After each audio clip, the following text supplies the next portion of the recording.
Testing, testing, 1, 2. This is State Department press briefing audio. Testing, testing, 1, 2.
everybody.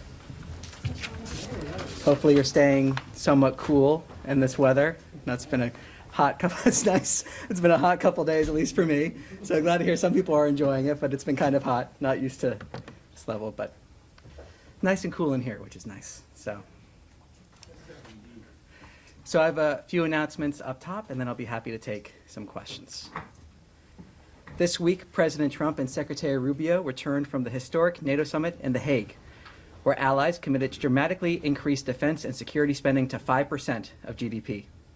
This landmark pledge reflects a generational shift in NATO's posture, ensuring that NATO has the forces, capabilities, warfighting readiness, and resilience needed to deter and defend against all modern threats.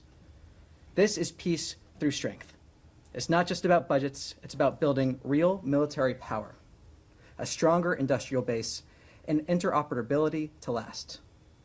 As President Trump said, this is a monumental win for the United States, for Europe, and for the cause of transatlantic peace and prosperity. The President's leadership deserves full credit for the reinvigorating NATO and restoring strategic clarity to the alliance. Today, the Secretary announced a new visa restriction policy for family members and close personal and business associates of drug traffickers sanctioned under Executive Order 14059. This will not only prevent them from entering the United States, but it will serve as a deterrent for continued illicit activities. We will continue to use all necessary tools to deter and dismantle the flow of fentanyl and other deadly drugs from entering our country. Tomorrow, Secretary Rubio will host the ministerial signing of a peace agreement between the Democratic Republic of the Congo and Rwanda, right here at the Department of State. This is a significant milestone for peace in the Great Lakes region, and a reminder that peace on paper must be matched by implementation on the ground. As the Secretary has made clear, implementation enables the economic investment and regional stability we all seek. The United States is proud to support this hard-won progress. And next week, Secretary Rubio will host foreign ministers from Australia, India, and Japan for the 2025 Quad Foreign Ministers meeting on July 1st in Washington, D.C. The Secretary's first diplomatic engagement was with the Quad, and next week's summit builds on that momentum to advance a free, open, and secure Indo-Pacific. This is what American leadership looks like: strength, peace, and prosperity. And with that, I'll take some questions. There's nothing on GHF? So what I can say on GHF, actually, anticipating this question. So what I can say is we have approved funding for $30 million to the Gaza Humanitarian Foundation. And we call on other countries to also support the GHF, the Gaza Humanitarian Foundation, and its critical work. A track record of distributing over 46 million meals distributed to date, all while preventing Hamas looting, is absolutely incredible and should be commended and supported. From day one, we said we are open to creative solutions that securely provide aid to those in Gaza and protects Israel. This support is simply the latest iteration of President Trump's and Secretary Rubio's pursuit of peace in the region. This is a technical question. Do you happen to know what account that money is coming from? At this point, I do not. I'll take it back and see if we can get Right. an answer. And then for something completely different, and I'll stop after this, just are you aware of any RIFs being issued today? At this time, I have nothing to announce on that front. I'm not aware of anything to that effect. Thank you. Yes. Hi, Tom. I'll keep with the reorganization. So I'm just wondering, so you guys have the July 1st deadline for state reorg, right? There's an injunction by a federal judge that effectively blocks the department from implementing agency-wide layoffs. And there's SCOTUS potentially weighing on this. So can you tell us, if we don't hear from SCOTUS by July 1st, which is Tuesday, is the State Department still going to go ahead with reduction in force? Well, I'm not going to speculate and tell the future on hypotheticals, but I can tell you we have no plans here at the department to violate a court order. Right. So you're saying that if SCOTUS between now and July the 1st does not weigh in on this, then the July 1st deadline will inevitably be postponed? Well, my first answer stands, and I'm not going to speculate further on that. We have no plans here at the department to violate a court order. One more on this. We understand the Foreign Affairs Manual recently has been tweaked to prepare for the foundation of the RIF procedures. This administration has eliminated DEI, and it said it's bringing back merit-based. However, we understand that some of the RIFs will depend on where a foreign service officer, for example, is working at the moment. And there are critics who are saying that that type of criteria basically ignores the years of knowledge, experience, language skills these officers have accumulated. So can you help us understand how this is going to be completely merit-based? Well, look, what I can say is from the beginning, as the Secretary has said, this reorganization is about making sure we're able to meet the challenges of the 21st century, being able to move at the speed of relevance, as the Secretary says. It's about empowering people instead of a bureaucracy. And I think it's also important to note the process of this from the beginning, a full transparency in this process, communicating with the American people, with Congress, from the very beginning on this. So the point of this reorganization is, again, to move at that speed of relevancy. Again, I'll stress I don't want to speculate moving forward exactly on what may happen, but I think it's important to remember the track record of how we got here and the ultimate point of this and what the American people, I think, would expect when it comes to meeting those challenges that we face today. Could I ask a follow-up, though? Yeah. If the point is to move at the speed of relevancy, would experience, language, and previous posts, wouldn't that play into consideration? Well, ultimately, what we're seeing here is wanting to make sure the State Department is able to meet those challenges. That's been this whole process that's been communicated from the beginning to make sure we're effectively meeting those challenges. Would you take those into consideration? Well, I think Language proficiency, for instance. Well, again, I don't want to speculate on certain individuals or get too specific on hypotheticals. But what I can say, as the Secretary has said, is this reorganization is about making sure we're empowering people, not bureaucracy, that we're able to meet those challenges in an effective way. He has spoken to that routinely. He has spoken to that publicly.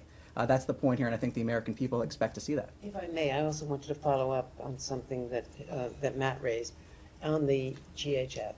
There has been a lot of criticism, almost universal criticism, from the Arab world, from the UN and others, about the distribution process, foreign limited sites in southern Gaza, no access in northern Gaza, the deployment of IDF troops, monitoring access in violation of certain international norms and the Geneva Conventions.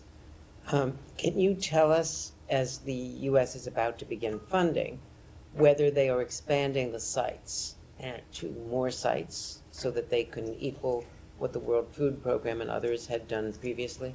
Well, look, what I can say is, again, that 46 million meals distributed to date. That's something that should be applauded. We've talked about here in the past different distribution sites that have been opened, but I think this is an example of seeing that aid that has been distributed. And President Trump's commitment, Secretary Rubio implementing that vision here to get aid to the people of Gaza. So we're seeing those 46 million meals, and then we're seeing from there the fact that we're seeing this $30 million approved. If I may, if you do the math, there are 2 million people in Gaza. If you figure that families have multiple children and that this process has been going on now for nearly a month, 46 million meals don't amount to feeding the population of Gaza. Well, it's 46 million meals that have been distributed. That is a positive thing.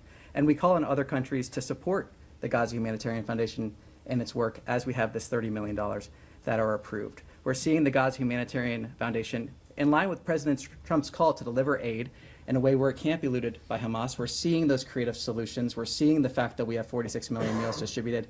That is good news that we have those meals being distributed, and we call on other countries to join in supporting the GHF's work. Can I follow up on that, please, Tommy? Okay. Every time there's been a distribution in some of those centers, there's been chaotic scenes, and according to the Palestinian sources, shots and people actually dying, heading towards these centers.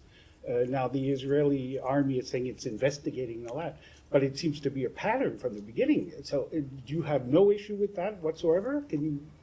What's your take on that? Well, there are two factors here. First, we refer you to the IDF on their investigations. Second, I would remind you that many of these reports, some of these reports, are based in Hamas propaganda. So we have two factors here when it comes to some of these reports. Ultimately, we want to see aid reach the people of Gaza. The Gaza Humanitarian Foundation has delivered 46 million meals. We've seen that. We want to see that food being delivered. We see the $30 million approved. So that's what the story is here, moving to implement, get those creative solutions in there to make sure that the aid being distributed is not being looted by Hamas. And just to follow up on that, you said $30 million. Has that money actually been given to the foundation already? It's been, To whom? it's been approved. That's as far as I can go on that front. Yes. Yeah, just to follow on what everyone is asking about, you say you want to see aid get into Gaza. Are you pushing the Israeli government to allow other groups into Gaza to distribute aid? Today, GHF was the only one allowed into the Strip. What we're pushing for is for other countries to join us in supporting the Gaza Humanitarian Foundation's work. That's what we're pushing for. Groups who had been established and had methods that were able to distribute more widely before the restrictions of the Israeli government. So are you asking them to also lift these restrictions? What we're pushing for is for other countries to support the Gaza Humanitarian Foundation's work. The Gaza Humanitarian Foundation being able to deliver that aid without it being looted by Hamas. And again, that's about that creative solution that President Trump has said from the beginning. So we call on other countries to support the GHF in this. Yes. Thank you. Just to follow up, I'm sure that 46 million meals are very good, and the Palestinians appreciate that. But that, as Andrea said, that translates to about 20 meals per person over, a period of a month, because it's been a month since they started this thing. So there are only like 4 centers. So are there any plans to expand these centers to make to more opening, more entry points and so on for aid and all these things? Because Gaza used to receive, 1,000, maybe a couple thousand trucks of food a day. So the situation is very dire. So I don't have anything to preview in terms of future plans here. I'm not going to get into that here. I can say what we've seen in the past is distribution sites opening. We've seen a ramp up of the meals being delivered. And I think, again, the story here is 46 million meals being delivered to the people of Gaza. That is the story here. Right. Yeah, but just if I may follow up, if I may follow very, very quickly. Yeah, but also it has been a death trap. I mean, everybody is documenting that Palestinians are being killed at these centers and so on. Many of them are afraid to go. There's a looming disaster. I mean, are you talking to the Israelis? Are you urging them not to be trigger happy and confronting very hungry people who are are so desperate that they're probably grabbing stuff and so on? Well, I answered your question earlier, but I think it's also important to recognize that Hamas bears sole responsibility for this conflict, as has been stated from this podium several times by spokesperson Tammy Bruce. The fact that we're seeing Hamas act in certain ways, and really in barbaric ways, that they've continually done that. So Hamas bears sole responsibility for this conflict. And again, the story here is the 46 million meals that have been able to be distributed to the people in Gaza during this time, and the fact that we're encouraging other countries to also support the Gaza Humanitarian Foundation.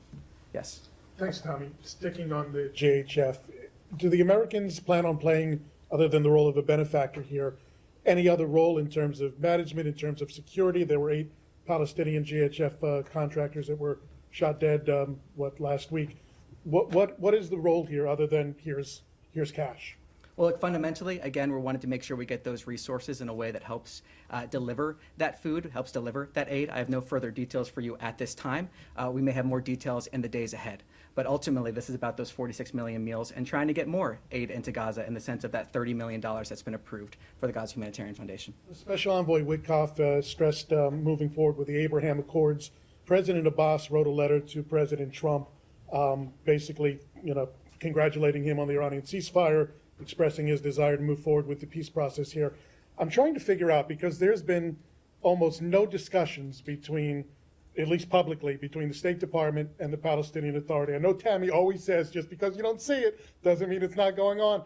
But where if Hamas is going to be out of the picture, maybe Arab countries don't know where it's going, what is the State Department's vision for future Palestinian Authority involvement in the region? What is the vision? What is the policy?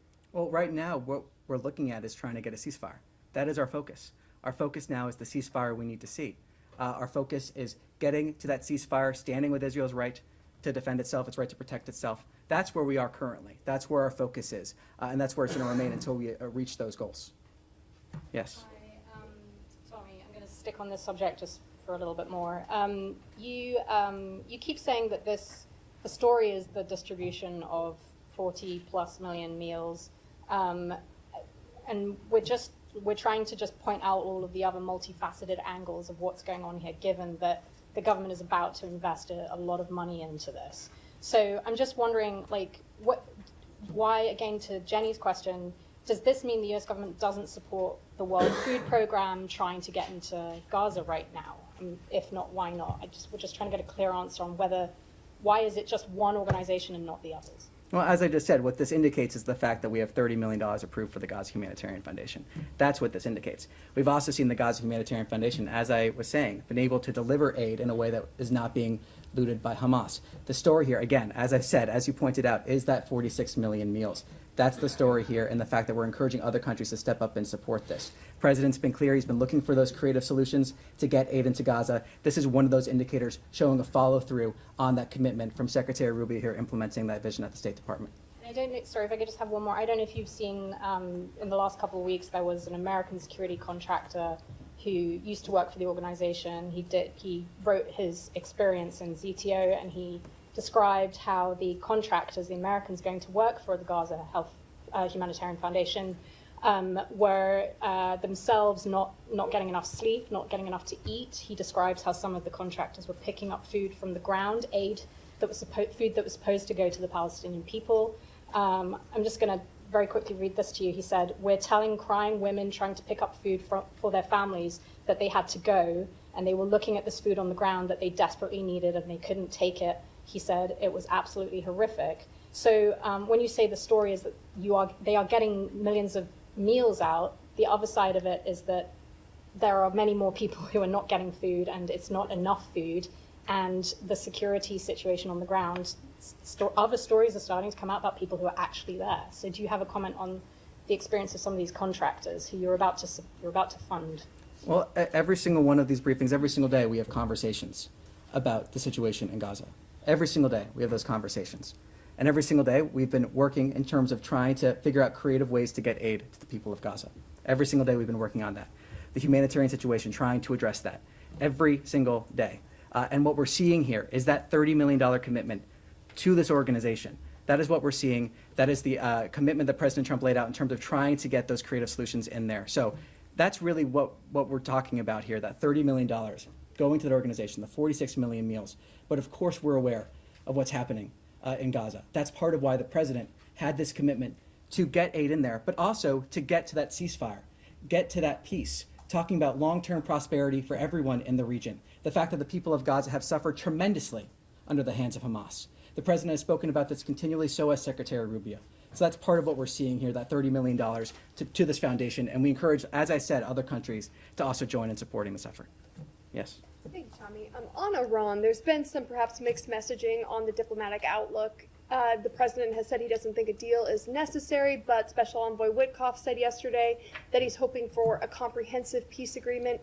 If talks with Iran do indeed happen next week, as the president said they would, can you say what the goal would be for those discussions? Well, I refer you to my colleague Caroline. She spoke about this at the press briefing at the White House. One of the things that she said there was the goal of an Iranian meeting is to obtain long-standing peace in the region, and I have nothing further to add to her comments. So no nuclear agreement would that be necessary? Again, nothing to add in addition to my colleague Caroline's comments. Yes, sir. Well, Yes. yeah. No, right here. Yep.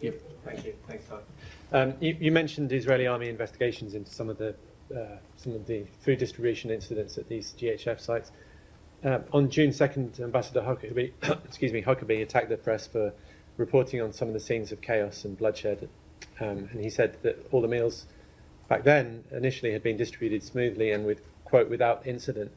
Will the ambassador amend his statement against the press if the Israeli army confirms that there had indeed been chaos and bloodshed at the aid distribution sites? Well, I'm not going to speculate on the future there. What I can say is, as refer you to my earlier answer about the two dynamics that we're dealing with here. Secondly, there's been some reporting from Israel today about what happens next, assuming there's a durable ceasefire that endures, including the US and Israel talking about bringing Syria and Saudi Arabia into the Abraham Accords, and that a peace plan could help Arab countries help administer Gaza if Hamas is removed. Are you able to talk about that at all, or describe the administration's next focus for the region? I'm not going to speculate. As I said, our focus remains on achieving that ceasefire. Yes. The today in Riyadh there was a meeting between Saudi Foreign Prince Faisal bin Farhan and U.S. Special Envoy Tom Barak. Can you give us more details or read out about the meeting? Nothing to preview here. I'll take back your question and see if there's anything we're able to share. I have a follow-up about the GHF. You said that there are investigations. Or are you aware that there are investigations from the Israelis? Because you said that they are looting by Hamas, but we are seeing kids dying. So why they are using force when there are kids like just trying to get food that they are in dire need for? As I said, the humanitarian situation in Gaza is part of why we have seen the president call for creative solutions to get aid into Gaza. It's important to remember, though, that, as I said again, Hamas bears sole responsibility for this conflict. That is fundamental, and what we're seeing here is the president saying we need creative solutions to get aid into Gaza, and we're seeing $30 million approved to the Gaza Humanitarian Foundation in order to support those efforts. There's force used next to kids who are in dire need of food. Why are the IDF using force and like bullets next to kids who are trying just to get some flour? Well, as I, again, refer you to my earlier answer of the two dynamics here. The fact that there are some examples, and the IDF has said publicly that they are investigating. I refer you to them on their investigation. But also that there are examples, where of Hamas propaganda. So there are two different dynamics here. I refer you to them on their question. Yes. Thank you. Yeah. Thank you, Tammy. Two questions. The Russian Defense Secretary Andrei Belousov announced that thousands of North Korean engineer corps would be sent to help rebuild Kursk. Kursk is Ukraine territory.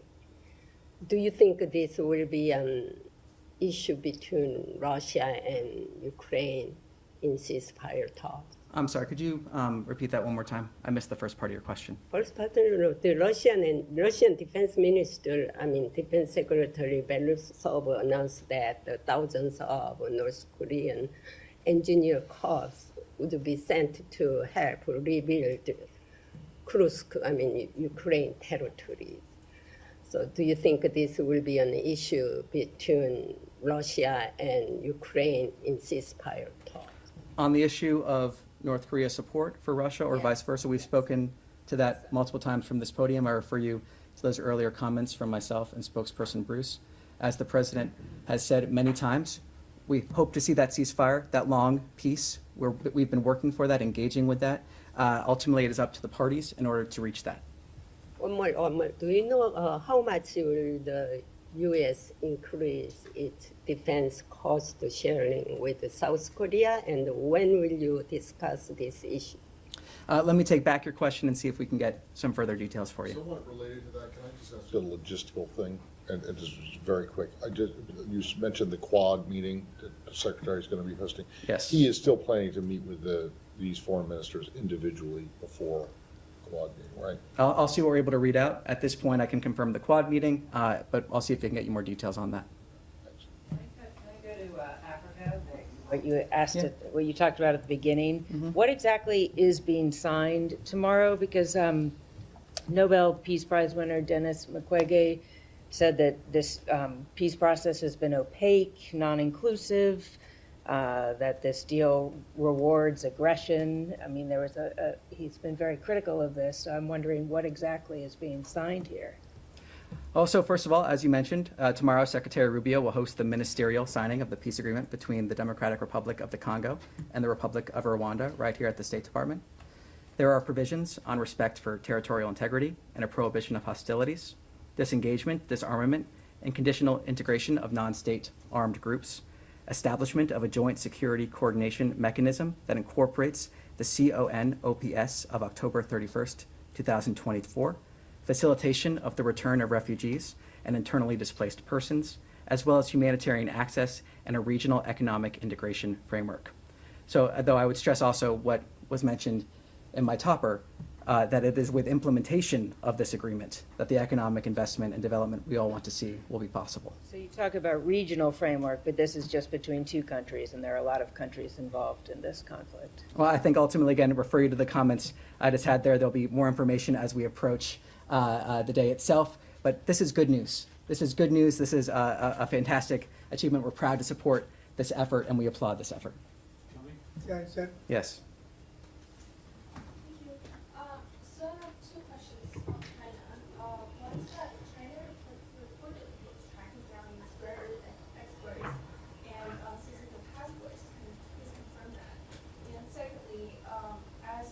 the State Department increases scrutiny on the student visas of foreign students, particularly from China. I'm wondering if the department has concerns about the Chinese student associations in the U.S., given their ties to the Chinese consulates, and they have been described as a tool to extend Chinese influence. So on your first question, I'll take that back, see if we can get you some details on that. On the second, on student visas and on our visa policies here in general, what I can say is that every single visa decision is a national security decision. And that's something that Secretary Rubio takes incredibly seriously. And I think it's the American people want that to be taken seriously, the ability to properly vet certain rules, regulations. Every single visa decision is a national security decision, no matter who you are applying for a visa. And that's, like I said, something the Secretary takes very seriously. So that's all for today. Thank you very much. Appreciate it.